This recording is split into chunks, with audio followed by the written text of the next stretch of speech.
So now the question becomes how to get results, kind of putting everything together. The environment is huge. All right, so what you find around you, what you have in your fridge and pantry will determine and dictate what you consume. And let me give you a little bit more depth on this. If you have in your fridge and pantry fast food, lots of processed foods, and it's just there, you will reach for it. You might not reach for it every day, but willpower is finite, motivation is finite, and we're going to have our moments. So one of the easiest hacks and practical hacks that you can implement and integrate is to stock your fridge with good quality food that you buy and invest in, and same thing with your pantry. When your fridge is full with good stuff and your pantry is full with good stuff, you're going to reach for that. The likelihood of you ordering in food or buying and picking up processed food when your fridge is already full of great stuff is very, very low. So that's an easy hack. Set a designated day for going to do your groceries, pack up your pantry and your fridge with good stuff, and you're already one step ahead by doing that. Number 2, community. There's an expression, show me your friends and I'll show you your future. In other words, the people you hang around, family, friends, colleagues, etc., determine and dictate to a large degree your habits. For example, so if you're surrounding yourself with people who value health and well-being and who are into that kind of stuff, through what I call, and I've coined this term, tribal osmosis, you will yourself as well integrate and ingrain those habits. So surrounding yourself with positive, like-minded people is a key part of the situation. Now, if you find yourself in a challenging situation where you're not surrounded by like-minded people who want to shift their physiology, can you change? Absolutely. Is it harder? Absolutely. This is one of the reasons why getting a personal trainer and coach is so valuable, because now you're surrounding yourself with someone who is espousing positive well-being habits and helping you integrate those, and you're in their presence within that community. On the wavelength of having a coach, accountability is key. You can do that with a personal trainer or nutrition coach, but of course you can do that with a fitness partner, a nutrition partner, someone who also has the same goals as you, a group of people who are committed to achieving a similar outcome. Accountability is key to get results. If we're only left accountable to ourselves, when left to our own devices, we tend to choose the path of least resistance the majority of time. Again, willpower is finite, motivation is finite, so we have to be cognizant and aware of that when it comes to shifting our lifestyle habits. Now, probably the second best tip I can give you, other than the first one, which is the environment, packing your fridge and pantry with good stuff in the first place, is preparation. There's an expression I love, which is failing to prepare is preparing to fail. Preparation is one of the most important things in every arena and domain of life. And there are different ways we can prepare our food. Number 1, groceries. And I talked about that before. Having a designated day per week where you go and do your groceries. Number 2, a designated day to cook and prepare food. So there are different tactics here. There's something called the Sunday ritual, where once a week you prepare all your food for the week. Some people prefer to cook every evening for their dinner and the food for the following day. That's called the evening ritual. Then you can also have a 3-time per week ritual, where 3 times per week you cook your food and prepare your food, and do it in that way, shape, or form. Again, you have to find what works for you. And for those of you listening right now who are thinking or hear in your mind the response, I don't have any time, I don't have time to cook.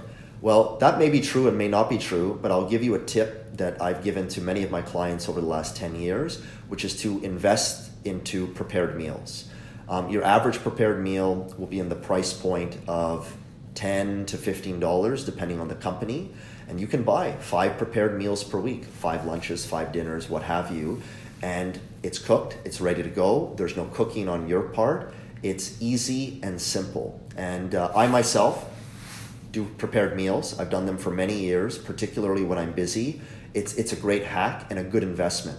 When you think of the time to prepare your grocery list, think about recipes, go to the store, buy your groceries, cook the food. There's a lot of steps there, and definitely we should do that, because cooking our own food is an important part of living a healthy lifestyle. We can't always rely on other people.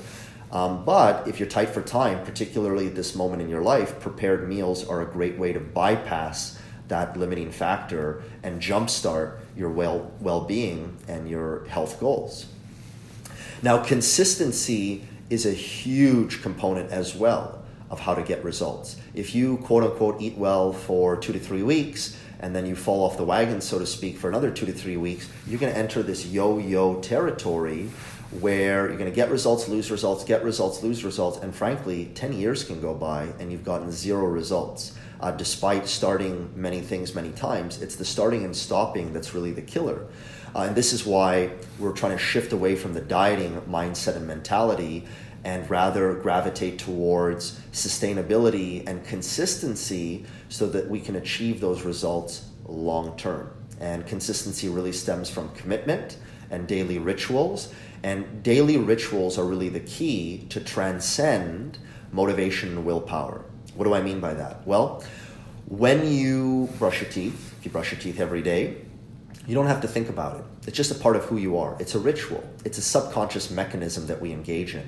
We want to make health and well-being a subconscious reflex where we don't have to think deeply about doing this stuff. It just happens automatically. But to go from the conscious effort to the unconscious automation stage takes time and consistency. And that's why it's always a shame when I see the yo-yoing. Nothing wrong with that per se. It's part of the human journey and part of figuring out how to do things differently. But what I know from having done this for many years, if someone can stay consistent, and usually that helps working with a coach, for at least 6 months, you're going to integrate habits and rituals that will stay with you in an unconscious, automatic way. But doing little things for 2 weeks or 1 month, they really don't stick for 90% of the population. Of course, there's always an exception to that. Now, another thing to consider to get results, simplicity. My mantra over the years in every domain of my life has become less is more. If it's easy, simple, it's doable. It doesn't feel overwhelming. There's an expression I love, complexity is the enemy of execution. I'm going to repeat that one. Complexity is the enemy of execution. In other words, when it's complicated, we're not going to get it done. Less is more, simplify things, focus on the basics. And we're going to talk about the basics that you want to look at and integrate when it comes to your nutrition. And finally, to close off this particular slide, but by no means the presentation, patience. Slow and steady wins the race. All right, when you're trying to rush to a result, you will always lose and fail. Typically we rush because it's an ego-driven pursuit. When it's a genuine pursuit of self, we're not concerned when we get the outcome. We're more focused on the journey versus the destination. And that's where that expression comes from. It's not about the destination, it's about the journey. It's about learning about what works for us and what doesn't work for us. It's about not beating ourselves up when we quote unquote do something wrong. It's about having that harmonious relationship with food. But to cultivate all of those things takes time and takes patience.